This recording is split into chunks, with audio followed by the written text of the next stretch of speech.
What's up, y'all, man? I got a question for y'all today. How many of y'all are actually Young Thug fans? Like fans of his music, fans of him, who he is as a person? How many of y'all have been fans since day one? Okay.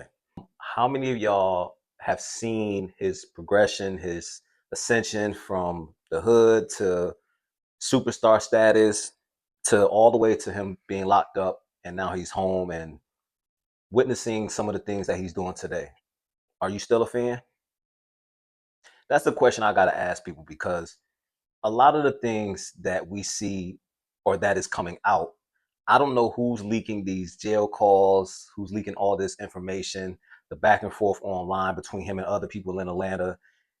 It's it's hard to be a fan. It's hard to be a fan of that, I know. But I think that the thing about being a fan of an artist, right, is you love their music, you love their performances, you love some of the features that they on. Sometimes they have little sound bites here and there that make you go, oh, I can relate to them. But then things come out about them and you realize all of that was a facade. That's not who they really are. So then you're like, you kind of conflicted, like, do I still be a fan of the music? Am I still a fan of them in general? And then they start making these political statements, and it's like, whoa, whoa, whoa, whoa, whoa. I didn't come here for all that. I just came to hear the music, hear the slaps, and now you giving me all these takes that really give me some insight to how you think and how you move as a person. Now you're making it hard for me to really be a fan of you overall, right? So recently, it has came out that his own artist that he promoted, that he uplifted, Gunna, he is now saying, well, I will say this. It's now coming out that he doesn't really like that guy. It's coming out that how he really felt about that guy, how much he was trying to sabotage his album releases. Let me let you hear this first clip and we'll get back to that. Saying like I just don't respect it, bro. Nigga, you took a plea first, so you done never made it cool for everybody else to take a plea, nigga. Like I don't respect that. I ain't got no respect for that, bro. That nigga ain't finna drop. He dropped Friday, nigga. How the hell you think I ain't gonna know he signed me? He dropped Friday for sure. Man, 100%. Friday. I can hold his shit back if I want to. If my album don't be ready, I can hold it back. But Drake already sent a song called the name of my album. I'm gonna drop my album on the same day he dropped, and it's called Business is Business. So that was a phone call between him and 21 Savage, who's another artist out there in Atlanta. And you could hear how he was trying to find ways to push the man's album back. It was speculation when Gunna first went into the courtroom and admitted that YSL was a gang. YSL is the record label that Young Thug, I guess, started. It's called Young Stoner Life, for those of you who don't know. But he went on to say that while everyone was speculating about, well, we're not going to call Gunna a rat because we don't know how Young Thug feels about it. From that phone call, you just heard how he felt about it. Like he felt like he probably should have just stood tall and not said anything, just took it all the way to trial, and whatever the outcome would have been, that's what it should have been, right? My thing is, y'all are all rich, dog. Y'all are all rich. Y'all out the hood.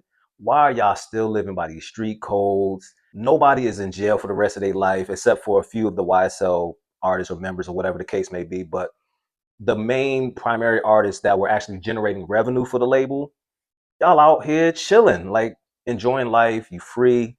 And it's crazy because Gunna hasn't really been saying anything. He's just been putting out the hits, putting out quality albums. Everybody's still rocking with him.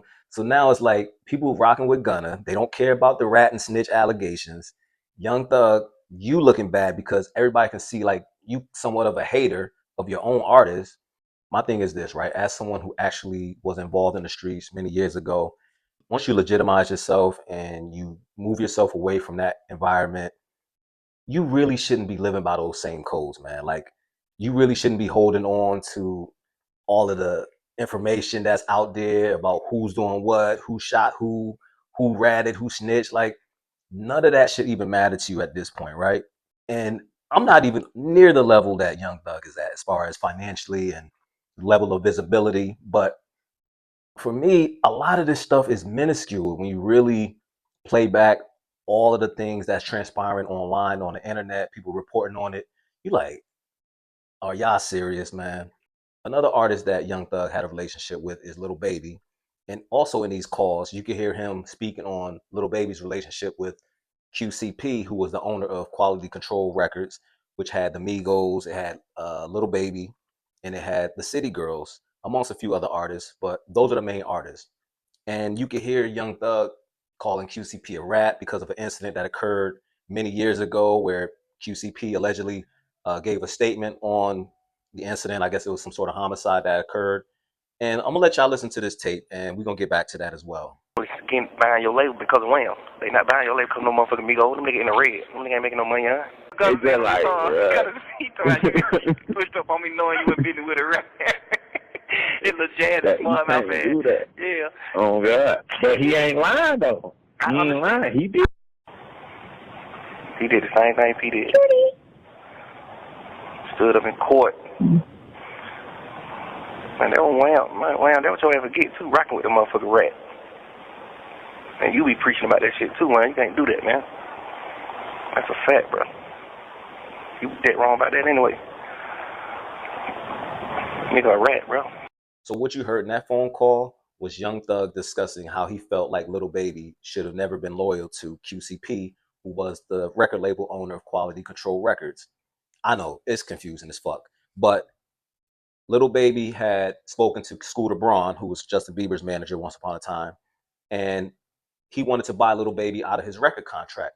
But Lil Baby, as a courtesy to QCP, he spoke to him prior to that meeting, and then QCP ultimately ended up having a meeting with Scooter Braun, ended up selling the entire record label, and I guess Lil Baby didn't get any benefits from that deal, whatever the case may be. I don't know. That's what Young Thug is speaking on in that conversation there. But Young Thug also felt like Lil Baby shouldn't have been dealing with P in the first place because of that incident that occurred years ago. And they're saying QCP is a rat and this, that, and the third.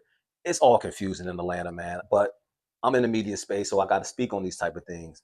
One of the most telling parts of that conversation was him kind of like downplaying the Migos' success, like saying they're in the red. And it's like, yo, you were just hating on everybody. Like, nope, you had to be like the big dog in Atlanta and everybody else had to be under you. That's what all this comes across as. Honestly, I don't think Young Thug can come back after all this, man. He's been exposed for the type of person that he is. I mean, you in jail, gossiping, having conversations with your girl, talking about other men. It's nasty work. And for someone who was probably a fan of him originally, seeing all this transpire, it definitely has to leave a bad taste in your mouth. Sometimes it's like people are valuing the opinions of people who've never achieved anything outside of doing prison time. They've never contributed anything positive into the community. And all they do is talk down on people like me who speak on the negative influences that they have on the community. Y'all let me know in the comments what y'all think, man. Do y'all think it's over for Thug? Like, do you still view him as the same person after seeing all this transpire? And what do you think about the streets and legitimate businesses trying to intertwine and people having opinions and viewpoints on it? Like, I think there's a difference between streets and criminal activity. And just because you're in the streets don't mean that you're involved in criminal activity. And these codes that people are living by, like, dude, y'all are multimillionaires. And this is the type of stuff that you're trying to influence the fans to choose sides and all that. I ain't with it, man. But to the next video.